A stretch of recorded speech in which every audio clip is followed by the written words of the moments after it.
आज के क्लास में कुछ ऐसे जरूरी शब्दों को सिखाऊंगी जिनकी समझ बेहद जरूरी है आपकी अंग्रेजी को स्ट्रॉन्ग बनाने के लिए, क्योंकि आपका बेस मजबूत रहेगा तो अंग्रेजी बोलने में बिल्कुल भी दिक्कत नहीं आएगी। क्लास को शुरू करते हैं। आप देख रहे हैं संरीति इंग्लिश अकेडमी। मैं हूं प्रीति मैम। सब्सक्राइब करके बेल नोटिफिकेशन ऑन कर देना ताकि आगे के आने वाली क्लासेस की नोटिफिकेशंस आपको मिलती रहें और आप समय पर आकर के क्लासेस को अटेंड कर पाएं। सबसे पहला शब्द है कैन। ये मॉडल्स जो शब्द होते हैं अंग्रेजी का एक पार्ट होता है, उनमें से एक शब्द है ये, ठीक है। इसका इस्तेमाल जो है वो आपको हिंदी के वाक्य को देखते हुए आपको इसका इस्तेमाल सीखना है, ठीक है। जैसे अगर आप हिंदी के अपने किसी भी वाक्य में अगर आप अपने हिंदी के वाक्य को नोटिस करो, क्या बोल रहे हो हिंदी में? सकता हूं, सकता है, सकती है, सकते हैं। अगर आप ये सब बोल रहे हो, ये सब यूज कर रहे हो अपने हिंदी के वाक्य में, तो आप ये मान के चलो कि आपको इसी पर्टिकुलर वाक्य की इंग्लिश जब कन्वर्ट करनी होगी, इंग्लिश की जब ट्रांसलेशन करनी होगी, तो आपको कैन शब्द का यूज करना पड़ेगा।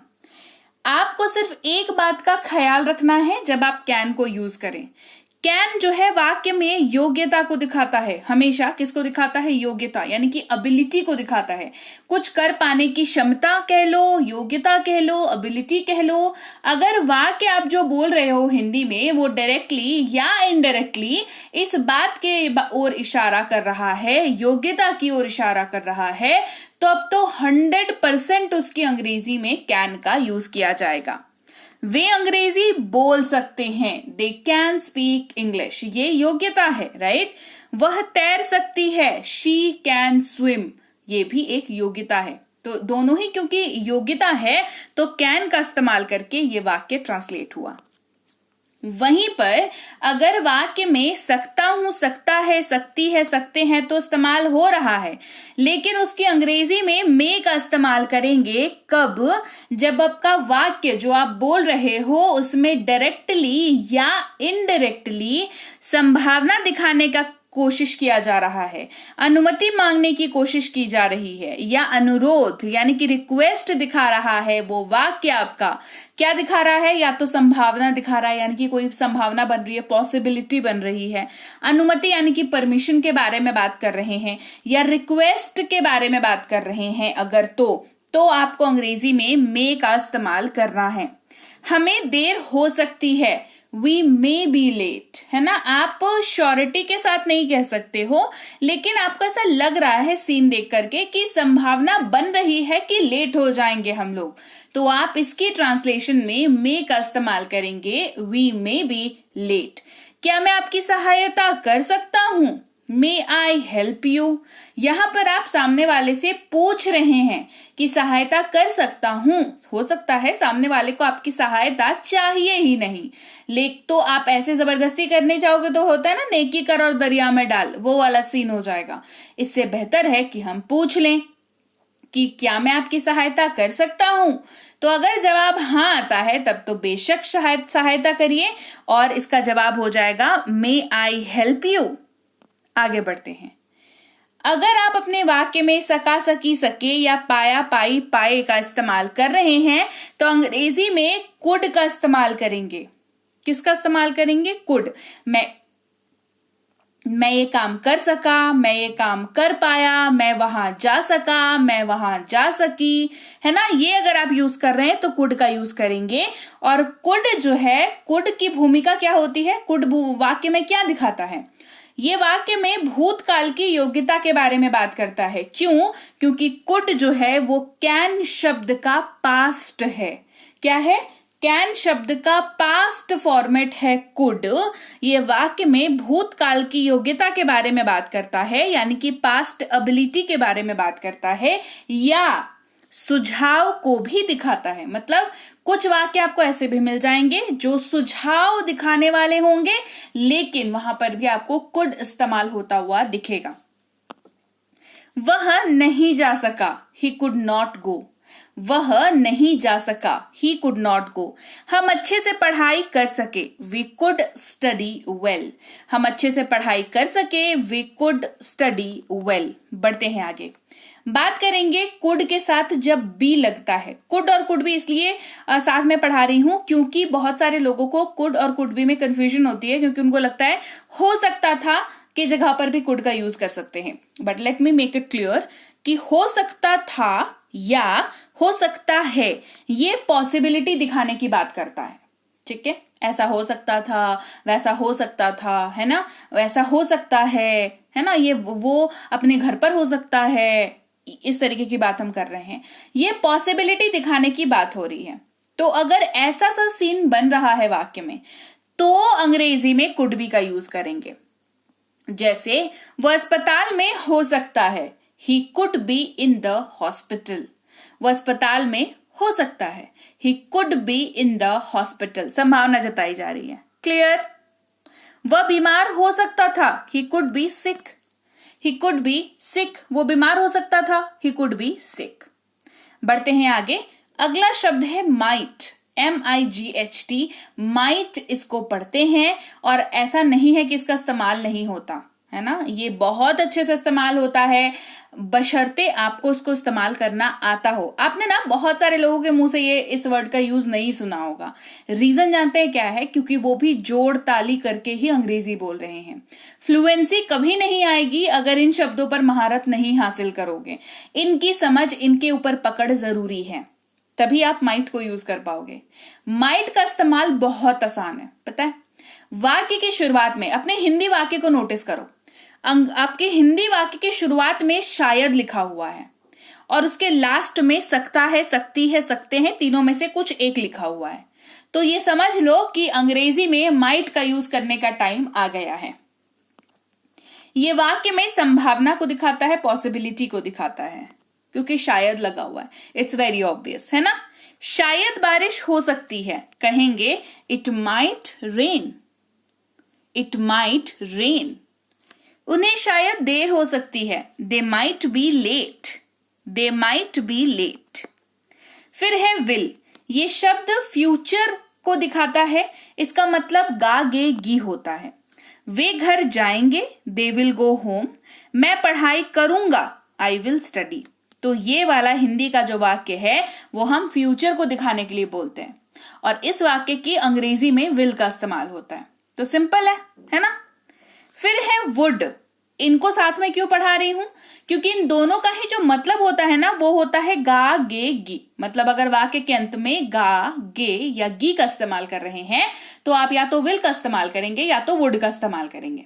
लेकिन समझ आपकी तब होगी साबित जब आप ये डिसाइड कर पाएंगे कि आपको विल का इस्तेमाल करना है या वुड का इस्तेमाल करना है। विल, जैसा कि मैंने आपको बताया, फ्यूचर के वाक्यों को दर्शाता है ना। मैं जाऊंगा, मैं करूंगा, मैं खेलूंगा, मैं पढ़ूंगा, है ना, ये सारा वाक्य। वहीं पर वुड जो है वो हमेशा संदेह के बारे में बात करता है, डाउट के बारे में बात करता है, या पॉसिबिलिटी यानी कि संभावना को जताता है, या फ्यूचर में होने वाले परंतु पास्ट में कहे जाने वाले वाक्यों के बारे में बात करता है।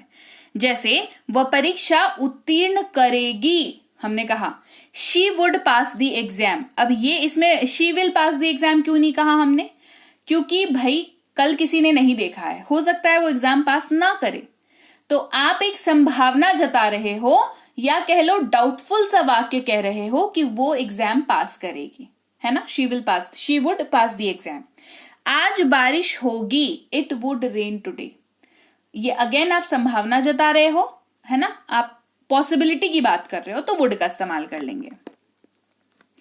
वुड बी, रहे होंगे, रहे होगे, रही होगी, रहा होगा। सिंपल है, विल और वुड से अलग है तो इसका इस्तेमाल बेहद आसान है। वह आ रहा होगा, ही वुड बी कमिंग, वे लोग पढ़ रहे होंगे, they would be studying. Simple, short and simple use है इसका। अब बात करते हैं शैल की, क्योंकि हमने बात करी विल की, वुड की, वुड बी की, तो शैल को कैसे छोड़ दें?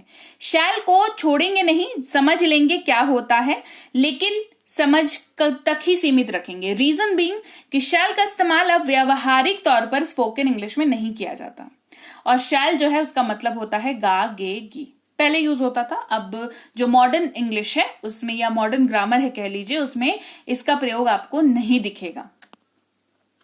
फिर है शुड, जिसका मतलब होता है चाहिए। ये हमेशा वाक्य में सुझाव, सलाह यानी कि सजेशन को दिखाता है। बेसिकली जब आप किसी को ज्ञान दे रहे होते हैं कि तुमको ऐसा करना चाहिए, तुमको वैसा करना चाहिए, तुमको ये नहीं करना चाहिए, तुमको पढ़ना चाहिए, है ना, ऐसे वाले वाक्य में। जैसे उसे सुबह जल्दी उठना चाहिए, she should wake up early. उसे कड़ी मेहनत करनी चाहिए, दे शुड वर्क हार्ड। सलाह है, सामने वाला करेगा नहीं करेगा कोई गारंटी नहीं है, आप सलाह ही दे सकते हो। तो सलाह देना है तो शुड का इस्तेमाल करें। शुड बी, जिसका मतलब होता है होना चाहिए। उसे घर पर होना चाहिए, he should be at home. उन्हें दयालु होना चाहिए, दे शुड बी काइंड। फिर है मस्ट, जिसका मतलब होता है अवश्य चाहिए। ये वाक्य में दृढ़ आवश्यकता को दिखाता है, फर्म नेसेसिटी को दिखाता है, यानी कि ऐसी कोई चीज जिसके बारे में आप बात कर रहे हो, आप सिर्फ बात नहीं कर रहे हो या सिर्फ आप कोई ज्ञान देने के लिए बात नहीं कर रहे हो, आप खुद भी उस चीज पे बिलीव करते हो, तो आप मस्ट का यूज करते हैं। उसे अवश्य जाना चाहिए, ही मस्ट गो। उन्हें अवश्य कार खरीदनी चाहिए, they must buy a car. फिर बात करते हैं हैव टू की। ना है, नी है, या फिर ना पड़ता है, नी पड़ती है। ये थोड़ा सा हटके मैं शब्द बता रही हूं, 2-3 आपको, है ना। जो वाक्य में क्या करता है, दृढ़ निश्चित आपको जो है मजबूरी को दिखाता है ना। हैव टू, मुझे जाना है, उसे करना पड़ता है, ऐसा करके, है ना। ये इस्तेमाल आयुर्वेद के साथ होता है। ये वाक्य में फोर्स्ड परिस्थितियां यानी कि फोर्स्ड सर्कमस्टांसेस को दिखाता है, जहां पर आपके कंट्रोल में कुछ नहीं है, आपको करना पड़ रहा है, किसी भी वजह से हो, राइट। जैसे मुझे जाना है, आई हैव टू गो। हमें पढ़ाई करनी है, वी हैव टू स्टडी। वहीं पर हैज टू भी सेम मतलब होता है, खाली इसका एप्लीकेशन अलग होता है। ही, शी, इट और किसी भी नाम के साथ हैज टू का यूज होता है। उसे पढ़ाई करनी है, उसे खाना बनाना है, she has to cook, he has to study. Rohan को बाजार जाना है, Rohan has to go to market. तो लीजिए भाई, ये थी आज की क्लास। तो क्लास अगर आप यहाँ तक देख रहे हैं, इसका मतलब है कि आप बहुत सीरियस हैं अंग्रेजी बोलने को लेकर के, और यकीन मानिए ये क्लास आपके बहुत काम आएगी अंग्रेजी बोलने को लेकर के। तो क्लास कैसी लगी कमेंट करके मुझे जरूर बता दीजिएगा। क्लास को लाइक और शेयर तो आपने कर ही दिया होगा। आप देख रहे हैं संरीति इंग्लिश अकेडमी, मैं हूं प्रीति मैम। सब्सक्राइब करके बेल नोटिफिकेशन भी फटाफट से ऑन कर दीजिए। इसके अलावा हमारी जो ऐप है संरीति इंग्लिश अकेडमी, सेम नाम से ऐप है, वहां पर आपको बेसिक से प्रो स्पोकन इंग्लिश का कोर्स, इंग्लिश राइटिंग का कोर्स जिसमें आप अंग्रेजी लिखना सीखते हैं, इंग्लिश ग्रामर का कोर्स, इंग्लिश रीडिंग का कोर्स आपको मिल जाएगा ऐप पर। इसके अलावा अंग्रेजी पढ़ने में अगर दिक्कत आती है, स्पेलिंग्स में दिक्कत आती है, तो ये अंग्रेजी पढ़ने का रामबाण ट्रिक, ये जो किताब है ये अमेजॉन पर अवेलेबल है। आप सिंपली इस बुक का टाइटल यहां से देख करके आप अमेजॉन पे सर्च करके इस बुक को अपने घर पर कैश ऑन डिलीवरी के साथ भी मंगवा सकते हैं।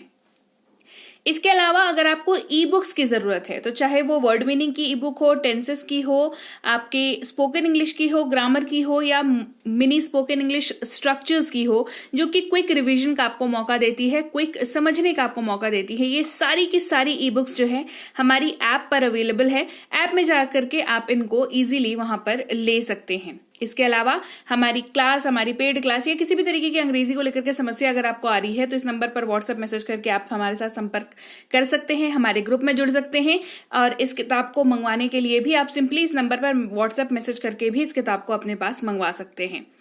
और हमारा ऐप कुछ ऐसा दिखता है गूगल प्ले स्टोर पर, वहां पे आपको यहाँ पर इंस्टॉल कर लेना है आपको अपने मोबाइल पर। इसके अलावा व्हाट्सएप का ग्रुप हमारा जरूर ज्वाइन करके रखें, रोज की फ्री क्लासेस आपको मिल जाती हैं।